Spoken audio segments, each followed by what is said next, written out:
Bienvenue à tous sur cette chaîne. Abonnez-vous et likez cette vidéo pour plus d'analyses, d'actualités et informations à temps réel. Aujourd'hui, on plonge dans les coulisses d'un événement qui a secoué le Bénin et dont les répercussions pourraient redessiner la carte géopolitique de toute l'Afrique de l'Ouest. Je ne vais pas vous donner la version lisse des dépêches d'agence. Non. On va décortiquer, connecter les points et révéler ce que personne n'ose dire sur ce qui s'est vraiment passé dans la nuit du 7 décembre 2025 à Cotonou. L'histoire officielle, celle que vous avez lue partout, est simple.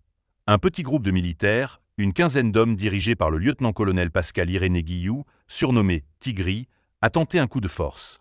Ils ont attaqué le palais présidentiel et la télévision nationale. Leur but ? Renverser le président Patrice Talon. Leur motif ? La colère d'une armée mal payée, mal équipée pour faire face à la menace djihadiste dans le nord du pays, étouffée par un régime de plus en plus autoritaire. Et en l'espace de quelques heures, tout était terminé. Le gouvernement a repris le contrôle, les putschistes ont été neutralisés ou arrêtés, et le président Talon est apparu, affirmant que la démocratie avait triomphé avec l'aide cruciale, dit-on, des renseignements français et d'un soutien nigérian. Fin de l'histoire. Si seulement c'était aussi simple. En réalité, cette version est au mieux incomplète, au pire un écran de fumée. Première incohérence majeure, l'ampleur réelle de la mutinerie. Vous voulez me faire croire qu'une quinzaine d'hommes, même déterminés, pourraient prendre en tenaille le cœur du pouvoir d'une capitale comme Cotonou, face à des milliers de soldats loyaux ? C'est impossible. Ça ne tient pas debout. Des sources profondes au sein de l'appareil sécuritaire régional, des murmures dans les couloirs de l'Union africaine, indiquent que le mouvement de révolte était bien plus large. On parle de complicités actives ou passives chez des centaines, peut-être des milliers de militaires dans différentes casernes. Ce n'était pas l'action d'une poignée d'illuminés, c'était l'expression violente d'un profond malaise qui couve dans toute l'armée béninoise. Un malaise fait de salaires dérisoires qui ne permettent pas de nourrir une famille, d'un manque criant d'équipement face à des groupes armés de mieux en mieux organisés, et d'un sentiment d'abandon par un pouvoir politique perçu comme corrompu et déconnecté. Ce coup d'État n'a pas échoué parce qu'il était mal préparé. Il a été écrasé parce qu'une riposte massive et coordonnée a été déclenchée. Et c'est là qu'intervient le deuxième acteur clé de ce drame.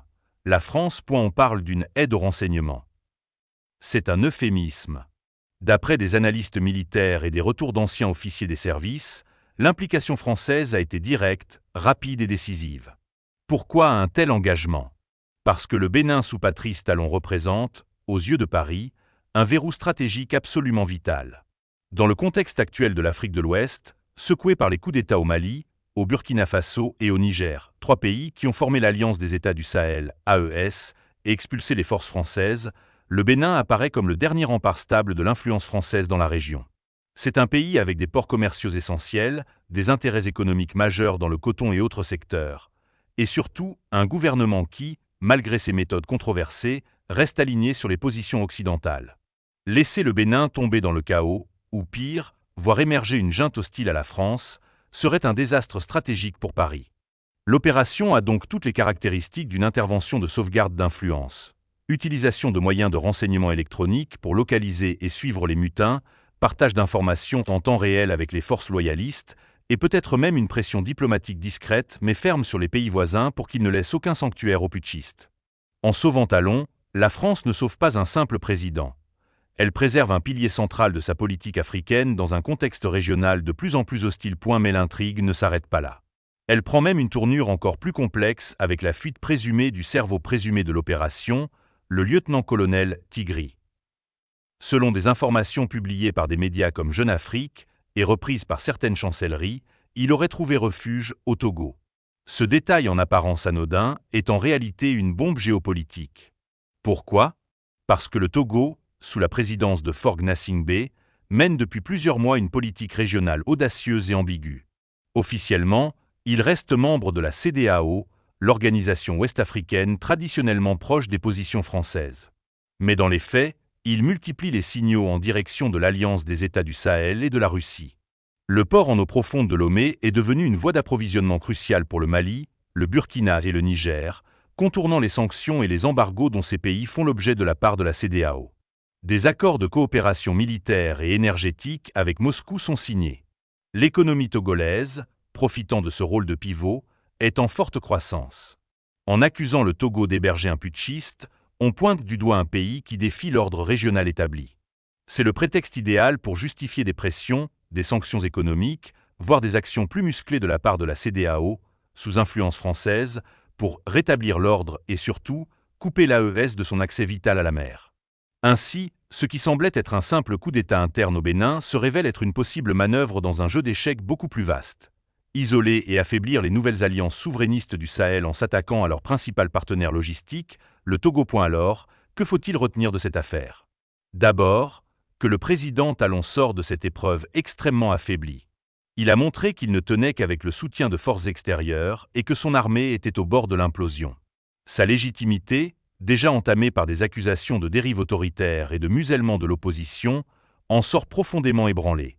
Ensuite, que la France est engagée dans une bataille d'arrière-garde pour maintenir son influence dans une région qui lui échappe de plus en plus.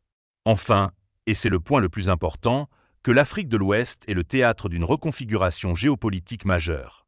D'un côté, l'ancien ordre, incarné par des régimes comme celui de Talon, soutenu de l'extérieur mais contesté de l'intérieur.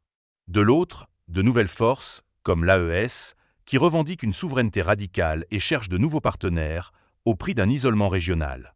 Entre les deux, des pays comme le Togo tentent de jouer sur les deux tableaux, au risque de devenir l'enjeu ou la cible de ce conflit d'influence. Les véritables victimes, dans cette histoire, ce sont les peuples. Les soldats béninois pris entre la misère et la répression, les populations du Sahel qui souffrent de la violence et des sanctions, et tous ceux qui aspirent simplement à une stabilité et une prospérité que ces grands jeux de pouvoir semblent sans cesse compromettre. Cette tentative de coup d'État n'est pas une fin, c'est un symptôme et un avertissement. Elle révèle les fractures profondes qui traversent les États et les lignes de faille qui divisent la région. La suite dépendra de la capacité des dirigeants africains à répondre aux attentes de leur peuple, plutôt qu'aux injonctions des puissances extérieures. Merci de m'avoir suivi.